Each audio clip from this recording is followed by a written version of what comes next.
இயேசு கிறிஸ்துவில் எனக்கு பிரியமான சகோதர சகோதரிகளே, இன்றைக்கு குருத்து ஞாயிறு வழிபாட்டை நாம் சிறப்பித்துக் கொண்டிருக்கின்றோம். மனிதர்களாகிய நாம் பல நேரங்களில் உணர்ச்சி வசப்படுகின்றோம். நாம் நினைத்த உணவு பரிமாறப்படும் பொழுது நண்பர்களை, நெருங்கிய சொந்தங்களை பல மாதங்கள் அல்லது ஆண்டுகள் கழித்து பார்க்கும்போது நாம் உணர்ச்சி வசப்படுகிறோம். நமக்கு வெற்றி கிடைக்கும் போது நாம் உணர்ச்சி வசப்படுகிறோம். புதிதாக எதையாவது வாங்கும் பொழுது நாம் உணர்ச்சி வசப்படுகிறோம். பாராட்டப்படும் பொழுது நாம் உணர்ச்சி வசப்படுகிறோம். இப்படி உணர்ச்சி வசப்படும் ஒவ்வொரு நொடிகளையும் நாம் சொல்லிக் கொண்டே போகலாம். ஆனால் இந்த உணர்ச்சி எப்போதும் ஒரே போல் இருக்கிறதா என்பதுதான் கேள்வியே. இதே உணர்ச்சியை தான் இஸ்ராயல் மக்கள் இயேசுவின் எருசலேம் வருகையை முன்னிட்டு வெளிப்படுத்துகிறார்கள். ஓசானா, தாவீதின் மகனே என்று வாழ்த்தொலி எழுப்பி ஆர்ப்பரிக்கிறார்கள், ஆரவாரம் செய்கிறார்கள். அவர்கள் கைகளிலே ஒலிவ இலை. ஆனால் இயேசு அதே வேளை ஆடம்பரமாக வரவில்லை. அரசனை போன்று குதிரையிலோ அல்லது தேரை பூட்டியோ வரவில்லை. தன் அதிகாரத்தை காண்பிக்க வரவில்லை. பதவியை பெற வரவில்லை. மாறாக ஒரு கழுதையின் மீது அமர்ந்து வருகிறார். தாழ்ச்சியின் அடையாளமாக தென்படுகிறார். இந்த தாழ்ச்சிக்கு பின்பு இரண்டு நிலைகள் இருந்தன. ஒன்று வேதனை, இன்னொன்று ஆழமான அன்பு. காரணம், இயேசுவுக்கு எருசலேமில் என்ன நிகழப்போகிறது என்று தெரியும். அவரை எப்படி கைது செய்ய போகிறார்கள், எப்படி துன்புறுத்தப் போகிறார்கள், எந்த அளவிற்கு அது வேதனை கொடுக்க போகிறது, அந்த மரண வலி எப்படி ஏற்பட போகிறது என்பது அனைத்தையும் தெரிந்து கொண்டிருந்தார். அதேவேளை இதே ஓசான்னா என்று பாடிக்கொண்டிருக்கும் இந்த மக்கள் நாளை இவன் ஒழிக, இவனை சிலுவையில் அறையுங்கள் என்று கத்தப்போகிறார்கள் என்றும் தெரியும். காரணம், அவர்கள் உணர்ச்சி பெருக்கால் இப்பொழுது ஓசான்னா என்று பாடிக்கொண்டிருக்கின்றார்கள். இந்த உணர்ச்சி பெருக்கு அவர்களிடம் மாற்றம் பெறும் என்பதையும் அறிந்து வைத்திருந்தார் இயேசு. ஆக ஒன்று அதிகாரிகளால் ஏமாற்றப்பட இருக்கின்றார், இன்னொன்று அவர் நேசித்த அந்த மக்களும், ஓசானா என்று பாடுகின்ற அந்த மக்களும் அவருக்கு எதிராக போகிறார்கள் என்று அறிந்து வைத்திருக்கின்றார்.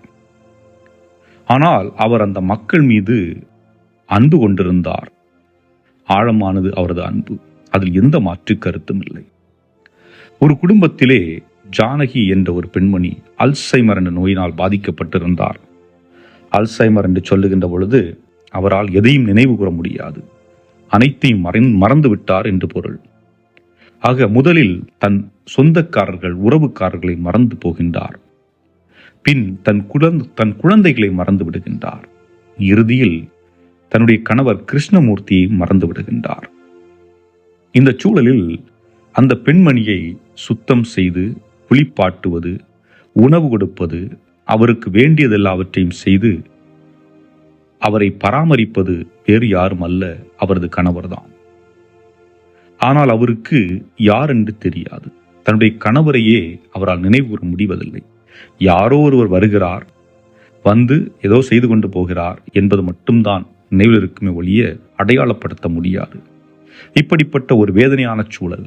இந்த சூழலிலும் அவருடைய கணவர் எதை பற்றியும் கவலைப்படாமல் தனது பணியை செய்து கொண்டிருக்கின்றார். அப்பொழுது ஒரு நபர் அந்த கிருஷ்ணமூர்த்தியிடம், அந்த பெண்மணியின் கணவரிடம் கேட்கின்றார், உங்களால் அந்த பெண்மணிக்கு பல லாபம், ஆனால் அவளால் உங்களுக்கு எந்த லாபமும் இல்லை. அவளால் உங்களை நினைவு கூற முடியாது, நீங்கள் நினைவுபடுத்த போவதும் இல்லை. ஆக அப்படி இருக்கின்ற பொழுது அவளிடமிருந்து நீங்கள் அன்பை எதிர்பார்க்க முடியாது, உங்களுக்கு அது கிடைக்கப் போவதும் இல்லை. பின்பு ஏன் தொடர்ந்து அந்த பெண்மணியை பராமரித்துக் கொண்டு வருகிறீர்கள்? நீங்கள் செய்வது சரிதானா என்று கேட்ட பொழுது அந்த கிருஷ்ணமூர்த்தி என்ற கணவர் சொல்லுகின்றார், அவளுக்கு என்னை தெரியாதுதான், ஆனால் நான் அவளை நேசிப்பது உண்மை. ஒருபுறம் துன்பம் இருந்தாலும் இன்னொரு புறம் அன்பு ஆழமாக இருக்கிறது. இது உணர்ச்சி வசத்தால் ஏற்படக்கூடிய அன்பு அல்ல, மாறாக உண்மையான ஆழமான அன்பினால் ஏற்படுகின்ற ஒன்று. இதைத்தான் இயேசுவும் செயல்படுத்துகிறார். மக்கள் இன்றைக்கு என்னை புரிந்து கொள்ளவில்லை. என்னுடைய புதுமைகளை பார்த்தார்கள், என்னுடைய செயல்களை பார்த்தார்கள், என்னுடைய வார்த்தைகளை கேட்டார்கள். ஆனால் அரசியலில் இருக்கக்கூடியவர்கள் சொல்லும் ஏமாற்று வார்த்தைகளை கேட்டு அந்த பக்கமும் அவர்கள் தாவுகின்ற சூழலும் இருக்கிறது. இதே நிலை இதையெல்லாம் அறிந்து கொண்டிருந்த இயேசு, அவர்கள் என்னை உதாசீனப்படுத்தினாலும் ஏற்றுக்கொள்ளவில்லை என்றாலும் நான் அவர்களை நேசிப்பது உண்மை, அவர்களுக்காக என் உயிரை கொடுத்து நான் அவர்களை மீட்கப் போவது உண்மை என்று இயேசு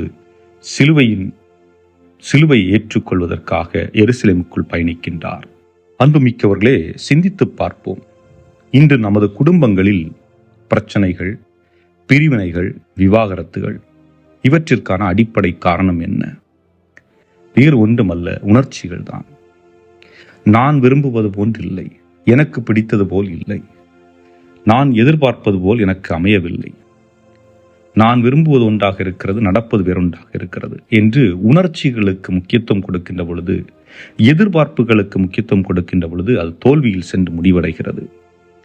ஆக இப்படிப்பட்ட சூழலிலே இன்று நடந்து கொண்டிருக்கின்ற இந்த விவாகரத்துக்கள் எல்லாம் உண்மையாக உறுதிப்படுத்தப்பட்ட நிலையில் இருக்கிறது. ஒவ்வொருவரும் தனிப்பட்ட விதத்திலே தங்களுடைய குடும்பத்தில் இருக்கின்ற பிரச்சனைகளை இந்த நேரத்தில் நினைவு பாருங்கள். ஏன் நான் என் மனைவியோடு சண்டையிடுகிறேன்?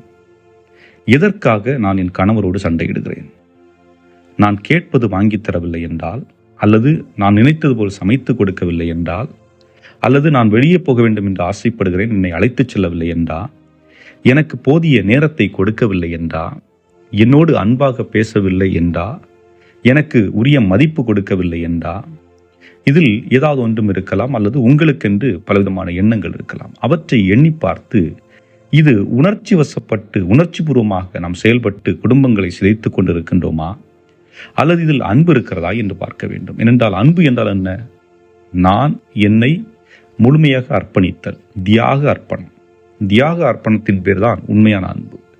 ஏதோ எனக்கு பார்த்த உடனே அழகு நல்லா இல்லை, அழகுல பிடிச்சிருக்கு, அவர் செய்கிற செயலில் பிடிச்சிருக்கு, பேசுகிற விதம் பிடிச்சிருக்கு, உடல் அமைப்பு பிடிச்சிருக்கு அப்படிங்கிற சொல்கிறது எல்லாமே அன்பற்ற ஒரு நிலை. அது என்றைக்கு வேண்டுமானாலும் மாறுபடலாம். ஆனால் துன்பத்திலும் நான் அந்த நபரை நேசிக்கிறேன், என்னை உதாசீனப்படுத்தினாலும் நான் அவரை நேசிக்கிறேன், அன்பு செலுத்துகிறேன் என்று அன்பை வெளிப்படுத்துகின்ற ஒரு சூழல் கணவன் மனைவியிட இருக்கின்ற. அதற்காக ஒருத்தர் நேசிக்கக்கூடாது, இன்னொருத்தர் முழுசாக நேசிக்கணும் அப்படின்னு இல்லை. அது ஒவ்வொருத்தரும் பார்க்கணும். நான் என் மனைவியை நேசிக்கிறேனா, நான் என் கணவரை நேசிக்கிறேன், நான் பிள்ளைகளை நேசிக்கிறேனா, பிள்ளைகள் நாங்கள் பெற்றோர்களை நேசிக்கிறோமா, அவர்களுக்கு உரியவற்றை நாங்கள் செய்கின்றோமா, மதிப்பு கொடுக்கின்றோமா, அன்பை செலுத்துகின்றோமா? இது உணர்ச்சி வசப்பட்டல்ல. மாறாக இந்த குடும்பத்தில் நான் அன்பு செலுத்தப்பட வேண்டும் அல்லது அன்பு செய்யப்பட வேண்டும் என்றால் அதற்கு பின்னால் தியாகம் இருக்கிறது, வேதனை இருக்கிறது, துன்பம் இருக்கிறது, துயரம் இருக்கிறது என்பதை நாம் அறிந்து செயல்பட வேண்டும் என்பதுதான். ஆகவே அன்புக்குரியவர்களே, அதை உணர்ந்தவர்களாக நம்முடைய வாழ்வை சீரமைப்படுவோம். ஆக ஒரு அன்பு அல்லது அன்பு உறவு நிலைக்க வேண்டும் என்றால் அங்கே துன்பத்தை ஏற்றுக்கொள்ளும் பக்குவம் இருக்க வேண்டும். அதேவேளை எதிர்பார்ப்பற்ற அன்பை வெளிப்படுத்தக்கூடியவர்களாகவும் இருக்க வேண்டும். இதை உணர்ந்தவர்களாக என்றும் வாழும் இல்லாமல் இறைவா, நாங்கள் இந்த குருத்து ஞாயிறு விழாவை சிறப்பிக்கின்ற இந்த வேளையிலே நீர் எருசலேமுக்குள் பயணிக்கின்றீர் தாழ்ச்சியோடு. அதே தாழ்ச்சியோடு வருகின்ற துன்பங்களையும் எதிர்கொண்டு அன்பை நாங்கள் முழுமையாக செலுத்தக்கூடிய மனிதர்களாக வாழ வேண்டிய அருளையும் ஆற்றலையும் எங்களுக்கு தந்துள்ள எங்கள் ஆண்டவராகிய கிறிஸ்து வழியாக மன்றாடுகின்றோம். ஆமேன்.